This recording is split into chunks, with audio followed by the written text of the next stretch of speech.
My hands won't stop shaking as I hold this photograph. I can't see what's in it, but F's voice is breaking as she describes it to me. 2 children, Junha. They're calling someone else daddy. The world tilts beneath my feet. 6 months since the crash stole my sight, and I thought I'd lost everything that mattered. My company, my independence, my future. But this feels like losing my soul. Who took this picture? My voice comes out hoarse, desperate. F's silence stretches too long. I can hear her breathing, feel her tension radiating across the space between us. She's been my lifeline since the accident, moving into the mansion to help when my wife Nkem claimed she couldn't handle my care alone.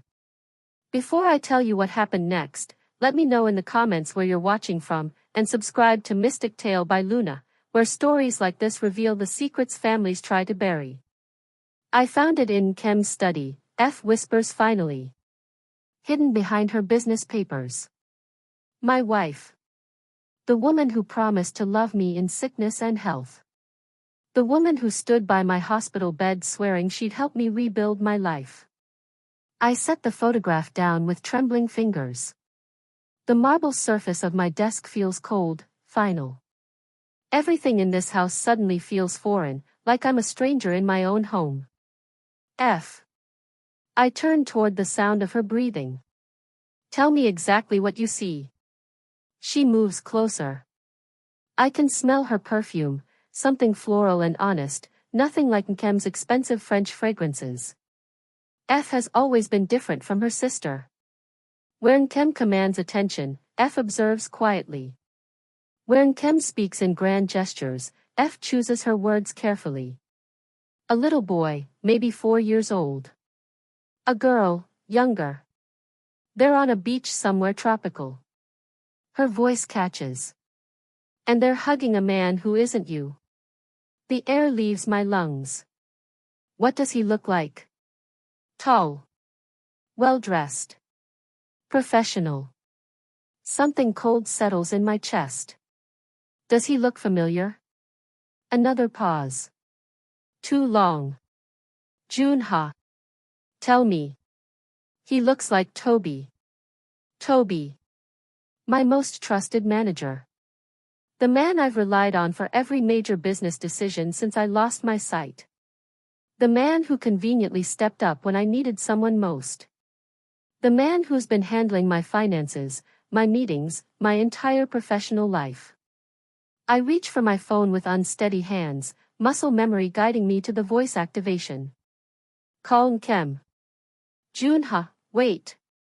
But it's already ringing. Once. Twice. Hello? Nkem's voice sounds breathless, distracted. Where are you? At the spa, remember? I told you this morning. But there's something off about her tone. Something guilty. Come home. Now. Why? What's wrong? I end the call before I say something I can't take back. The phone clatters against the desk as I set it down too hard. F's hand touches my shoulder, gentle but sure. You're not alone in this. That's when I hear it, a sound that makes my blood freeze. The front door opening. Footsteps. But not Nkem's heels clicking against marble. Heavy shoes. Male footsteps. And then Nkem's voice, but not calling for me. Whispering to someone else. Is he still in his office? Another voice responds. Deep, familiar. Toby. Yeah, F's with him. We need to be careful. My heart stops. They're here together. In my house. Planning something while I sit here blind and helpless. F's grip tightens on my shoulder. She heard it too. Nkem's voice again, closer now but still hushed, the doctor called. Said the surgery might actually work this time. We're running out of time. Surgery? What surgery? My ophthalmologist, Dr. Beck, hasn't mentioned any new procedures. I've been told repeatedly that my condition is permanent. Toby's response chills me to the bone, then we stick to the plan. The papers are ready. Once he signs everything over, I can't hear the rest. My pulse is pounding too loud in my ears. Papers? What papers? F's hand trembles against my shoulder. She's as terrified as I am, but she hasn't left. She's still here, still protecting me when everyone else is plotting against me. We have to get you out of here, she breathes into my ear.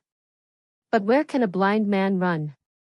How do you escape when you can't see the enemy coming? The footsteps stop outside my office door. A gentle knock. Junha. Nkem's voice is suddenly sweet again, perfectly innocent. I'm home early. I brought Toby to discuss the quarterly reports. I look toward where I know F is standing, my protector in this house of lies. My wife's sister. The woman who's been showing me more loyalty than my own wife. The woman I'm falling in love with, even as my world crumbles around us. Come in, I call out, my voice steadier than I feel. The door opens with that familiar creak I've memorized. Two sets of footsteps enter, Nkem's deliberate heels and Toby's confident stride. Darling, you look tense. Nkem's voice floats across the room, artificially sweet. Is everything all right? I feel F shift beside me, her presence the only thing keeping me grounded. Just tired. F was helping me organize some files. How thoughtful of my sister.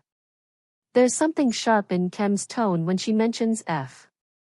But surely that can wait. Toby has important updates about the Singapore merger. Toby clears his throat. The contracts need your signature by tomorrow, Junha. The delay is making investors nervous. I remember how this all started. 2 years ago, when I first met Nkem at a tech conference in Lagos. She was brilliant, ambitious, everything I thought I wanted in a partner. She'd approached me after my keynote speech, her confidence magnetic. You spoke about building bridges between cultures through technology. I'd like to help you build one. Our courtship was a whirlwind. She understood my business in ways that impressed me. She spoke fluent English, had studied international business, and carried herself with the poise of someone who belonged in boardrooms. I've never met anyone like you, I'd told her 3 months into our relationship. That's because you've been looking in the wrong places, she'd replied, her smile mysterious. I proposed after 6 months. Looking back now, I realize how quickly she'd maneuvered us toward marriage. Always practical reasons, visa issues, business partnerships, family expectations. The wedding was beautiful. Nkem insisted on a blend of traditions, though I noticed how few of her family members attended. They're traditional, she'd explained. They need time to accept our cultural differences. F had been there, though. Quiet, observant F, watching everything with careful eyes. She'd pulled me aside during the reception. Are you sure about this? She'd asked. Why wouldn't I be? She's my sister, and I love her. But Nkem has always been complicated. She sees opportunities where others see relationships. I dismissed her concerns then. Thought it was simple jealousy or cultural conservatism. How wrong I was. Junha. Toby's voice snaps me back to the present. The contracts? I need to review them first. But you can't, Nkem starts, then catches herself.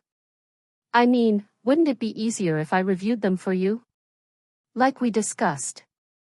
Like we discussed. When did we discuss that? My memory feels foggy lately, unreliable. Dr. Beck said it might be a side effect of the medications. F can read them to me, I say firmly. The silence that follows is thick with tension. I can feel undercurrents I can't identify, secrets moving beneath the surface of this conversation. That's really not necessary, Toby says quickly. I can summarize the key points. I said F will read them. Nkem's heels click closer.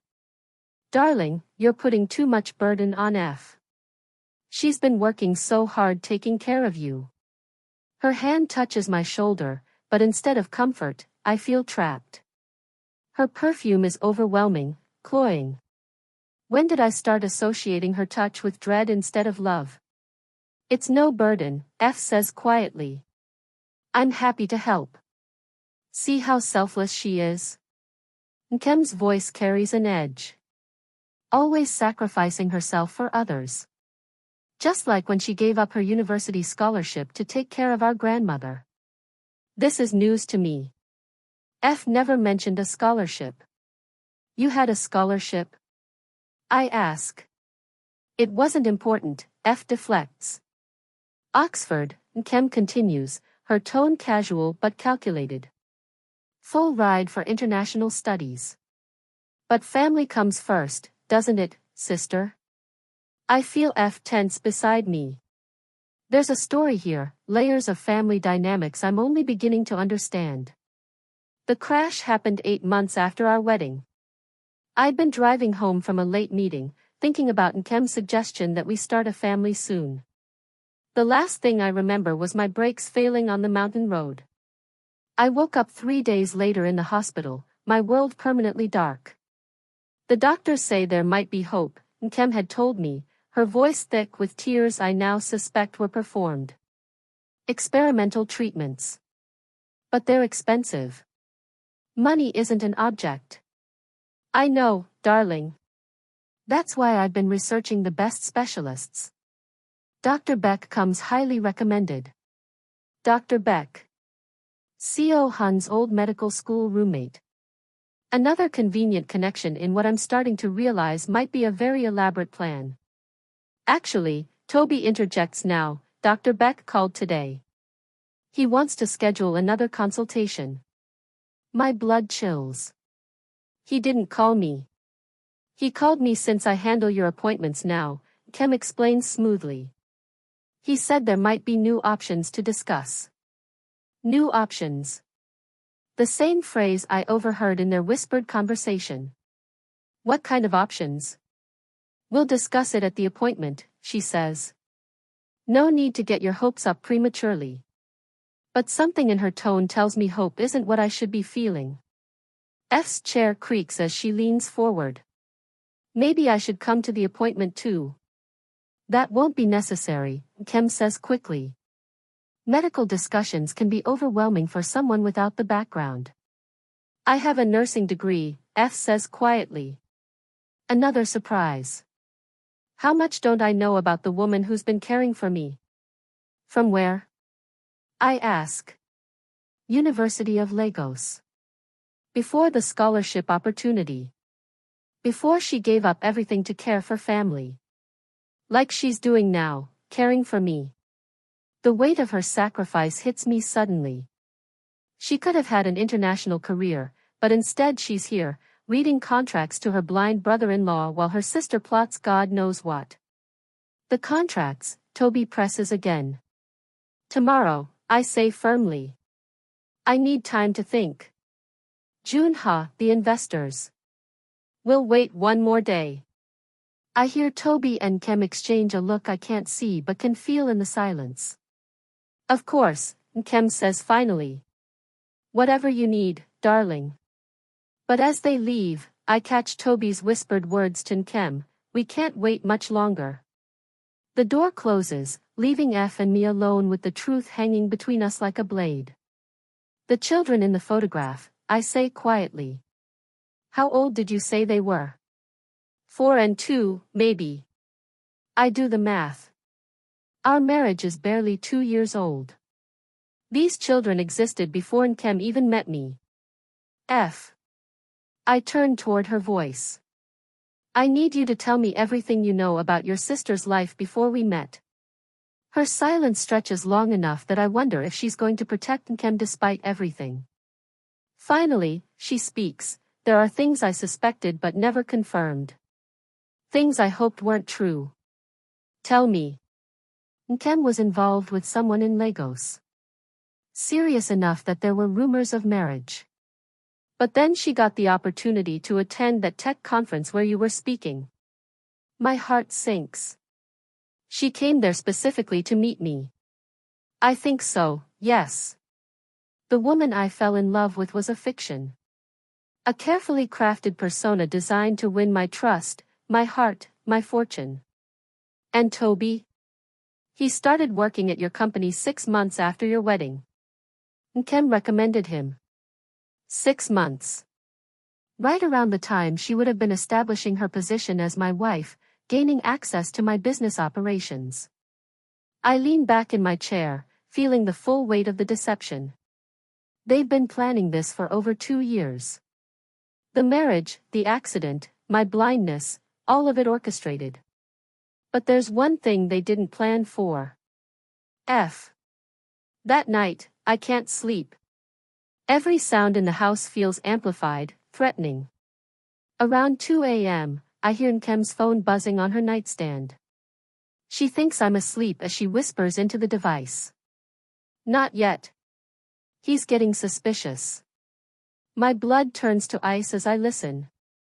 The doctor says the new treatment could actually work. If his sight comes back. Her voice trails off, but the implication hangs in the air like poison. I force my breathing to stay even, playing dead while she plans my actual death. Tuesday night. After the board meeting. Make it look like an accident. The phone clicks off. Nkem settles back into bed beside me, her breathing eventually evening out into sleep. But I'm wide awake now, trapped in darkness with a woman who wants me dead. The next morning, I ask F to take me to the garden. It's the only place in the house where I feel safe talking freely. We need to get evidence, I whisper as we sit on the stone bench near the fountain. Junha, this is dangerous. If they suspect, you know. They're planning to kill me Tuesday night. After the board meeting. Her sharp intake of breath tells me everything. She believes it too. We call the police. And tell them what? That my wife whispered into her phone in the dark?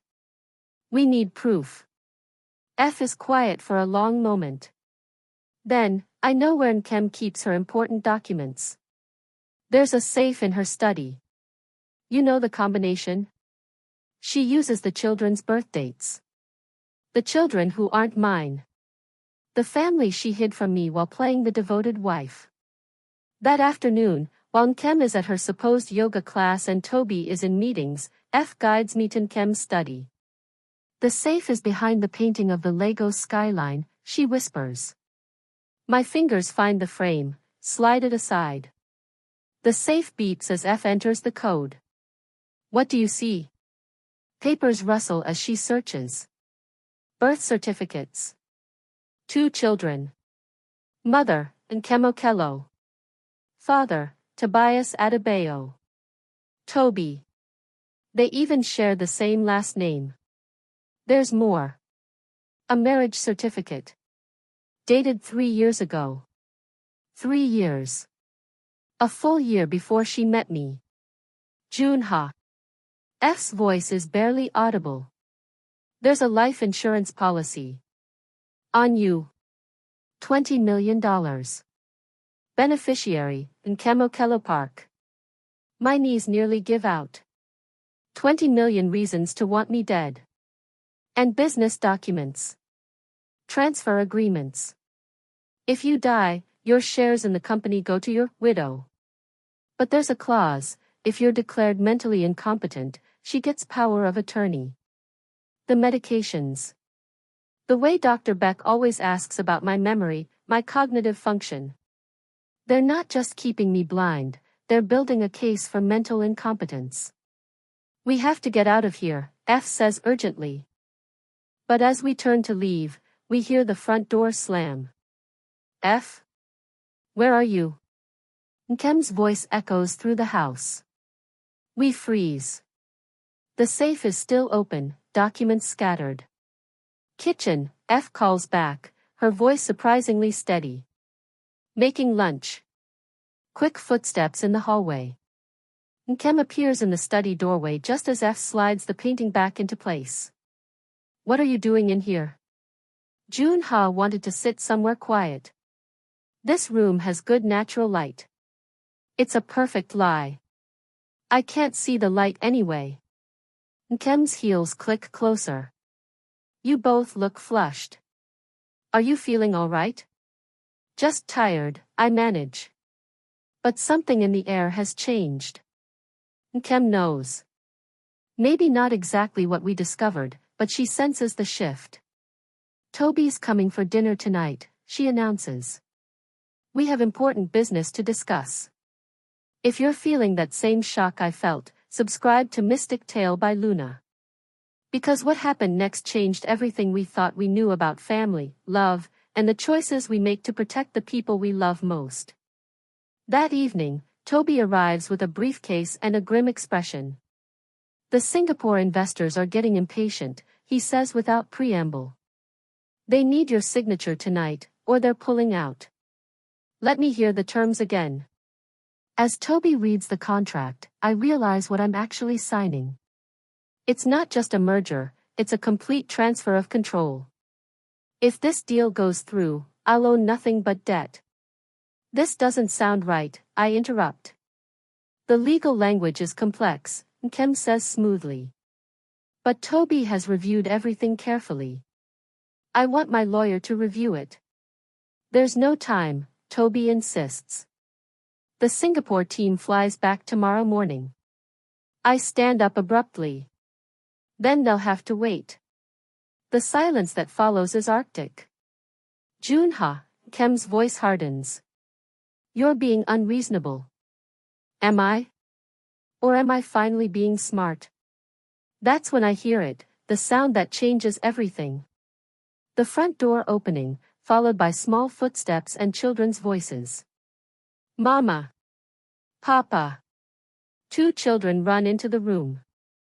I can't see them, but I can hear their joy, their innocent excitement. Mama, why didn't you tell us Daddy was here?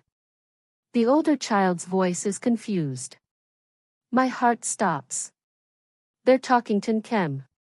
Calling her Mama. Children, go to your room, Nkem says sharply. But Daddy promised to help with homework, the younger one protests. I said go to your room. But the damage is done. These children know Toby as their father. They've been living this double life while I've been trapped in darkness. Get them out of here, Toby hisses. Uncle Junha? The older child approaches me. Why are you crying? I am crying. Tears I can't control streaming down my face. That chill I felt in that moment, have you ever felt that too? When your heart knows something before your mind catches up. Tell me in the comments if you've been there, your story might help someone else see the signs. The child's small hand touches mine. Are you sad because you can't see us? Such innocent honesty.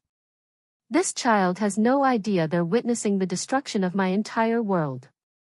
I can see you, I whisper. I can see all of you perfectly. And I can. The elaborate deception, the fake marriage, the planned murder, everything is crystal clear now. Nkem jerks the children away from me. Toby, take them home. Now. This is their home, I say quietly.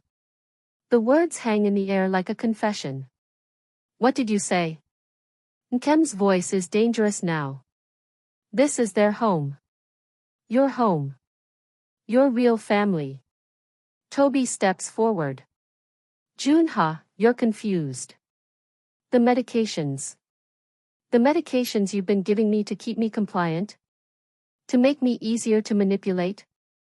F moves closer to me, her presence the only thing keeping me anchored. I know about the marriage certificate, I continue. 3 years ago. Before you ever met me. Nkem's sharp intake of breath confirms it. I know about the life insurance policy. $20 million. Junha. I know about the accident. It wasn't an accident, was it? The silence stretches taut, ready to snap. Finally, Toby speaks. How long have you known? Long enough. This doesn't change anything, Kem says coldly. You can't prove any of it. Can't I? I reach into my jacket pocket and pull out my phone. The recording app has been running for the past hour. I can prove all of it. The children start crying, sensing the adult tension even if they don't understand it. Mama, what's happening? The little girl sobs. Nkem's mask finally slips completely. You want to know what's happening? Your uncle Junha has been very sick. So sick that he's imagining things that aren't real. She's still trying to gaslight me, even now. The children aren't imagining their father, I say. Papa? The older boy looks between Toby and me, confused. Who is Papa? My heart shatters completely. These innocent children, caught in the middle of their parents' deception. I am, Toby says quietly, kneeling down to their level. I'm your papa. But Mama said. Mama made a mistake. A big mistake. Nkem lunges for my phone, but F intercepts her. Don't, F warns.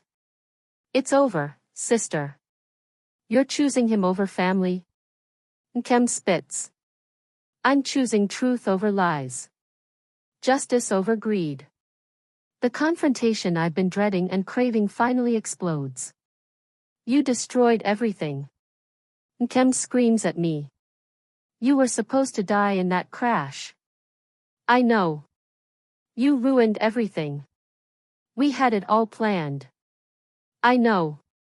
My calm responses are driving her to complete breakdown. The company, the money, the life we deserved, you stole it all by surviving. And now, I say quietly, you'll have nothing. The truth of it hits her. The recording, the evidence, the witnesses, her children seeing their mother revealed as a would-be murderer. She collapses into a chair, the fight going out of her all at once. The children cling to Toby, frightened and confused. And F stands beside me, my protector in a room full of enemies, the only person who chose me when it mattered most. The police arrive within 20 minutes of my call.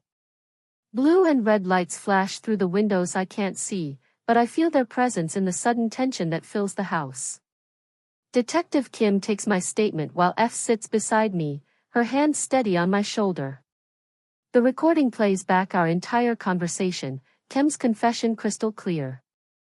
We'll need the documents from the safe as evidence, Detective Kim says. Everything's there, F confirms. The marriage certificate, birth certificates, insurance policies, business transfer documents. Kim sits in handcuffs, silent now. The fight has gone out of her completely. Toby holds his sobbing children, trying to explain what's happening in words they can understand. Will they be okay? I ask Detective Kim, nodding toward the children. Social services will ensure they're cared for. Mr. Adebayo has no criminal charges, he'll likely retain custody. At least something good comes from this destruction. Those innocent children won't lose their father. After the police leave with Nkem, the house feels different. Emptier, but also cleaner somehow. Like a poison has been drained away. What happens now? F asks. Now I rebuild. Starting with getting my eyesight back. The real surgery? Dr. Beck was keeping me blind deliberately. There's a specialist in Singapore who thinks he can help. For the first time in months, I have hope about seeing again. But there's something else I need to say first. F. I turn toward her voice. I need you to know something. What? When this is over, when I can see again, when my company is secure, I don't want you to feel obligated to stay. Her sharp intake of breath tells me that wasn't what she expected. You've already sacrificed enough, I continue. The scholarship, your career, months of your life taking care of me. You deserve to build your own future. And if I want my future to include you? My heart stops. What are you saying? I'm saying I love you, Junha. Not out of obligation or family duty. I love you. The words I've been hoping to hear and terrifying myself by wanting. F. I've loved you since before the accident. Since the first time Kem brought you home and you spent 3 hours helping me fix my laptop instead of ignoring me like most of her boyfriends did. I remember that day. F had been struggling with a programming assignment, and I'd been genuinely interested in helping her solve it. You made me feel seen, she continues. Not just as Nkem's little sister, but as my own person with my own dreams. Why didn't you say anything? Because you were with my sister. Because I thought you loved her. I thought I did too. We sit in silence, processing everything that's changed between us. The children were right, I say finally. About what? I am crying. Her hand finds mine, intertwines our fingers. Happy tears or sad tears? Both. I'm mourning the life I thought I had. But I'm also grateful for the life I might actually get to build. 3 months later, I'm in Singapore for the surgery. The specialist, Dr. Chen, is optimistic about restoring partial vision. F insists on coming with me, despite my protests that she's done enough. This isn't about obligation anymore, she says firmly. This is about choice. My choice. The surgery takes 6 hours. When I wake up, my eyes are bandaged, but Dr. Chen is smiling. The procedure went better than expected. We'll remove the bandages in a week. That week feels longer than all the months of blindness combined. F reads to me, describes the Singapore skyline, tells me about the other patients she's met in the waiting rooms. There's a little girl here getting surgery to repair a cleft palate, she says. Her mother reminds me of mine, fierce and protective and willing to do anything for her child. Tell me about your mother. She was a teacher. She used to say that education was the one thing no one could take away from you. Is that why you wanted to study at Oxford? I wanted to come back and build schools. Create opportunities for kids who don't have them. Another dream she sacrificed. What if we did that together? I ask. What do you mean? When we get back home. What if we use my resources to build schools? Create a foundation? Her silence stretches long enough that I worry I've overstepped. You would do that? I can't think of anything I'd rather do with my money. The day the bandages come off, Dr. Chen dims the lights and slowly unwraps my eyes. Open them slowly, he instructs. Light floods in, blurry, overwhelming, but light nonetheless. Shapes begin to resolve into faces. The first face I see clearly is F's. She's more beautiful than I imagined. Her eyes are wide with hope and fear, tears streaming down her cheeks. Hi, she whispers. Hi. It's the most beautiful word I've ever heard. 6 months later, we're back in Seoul, in the garden where everything began to make sense. The house is different now, brighter, filled with different energy. We've turned Kem's study into an office for the foundation. The F Education Initiative has already broken ground on 3 schools in Nigeria. I can see well enough now to work, to drive during the day, to read contracts myself. More importantly, I can see F's face when she talks about the children who'll attend our schools. This evening, I've brought her to the stone bench by the fountain. The same place where we first conspired to uncover the truth. I have something for you, I say. She looks puzzled as I pull out a small velvet box. Junha. I know this isn't conventional. I know we've already been through more trauma together than most couples face in a lifetime. I open the box, revealing the ring I spent weeks choosing. Simple, elegant, strong, like her. But I also know that you chose me when you didn't have to. You protected me when it was dangerous. You loved me when I had nothing left to offer. I slide off the bench, kneeling in the soft grass. F, will you marry me? Not out of obligation or family pressure or convenience, but because we choose each other. She's crying again, but these are definitely happy tears. Yes, she whispers. Yes, absolutely yes. As I slip the ring onto her finger, I think about how sometimes losing everything is the only way to find what you actually need. I lost my sight and gained clarity. I lost a fake marriage and found real love. I lost the illusion of security and found the courage to build something authentic. The woman I'm holding in my arms gave up Oxford for family duty, but she's getting something better, a partnership where her dreams matter as much as mine. Have you ever found love in the most unexpected place? I ask, looking directly into her eyes. Because sometimes the greatest betrayal leads to the most honest love.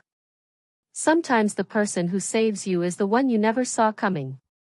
And sometimes, when you're finally ready to see clearly, the future you build together is more beautiful than anything you lost.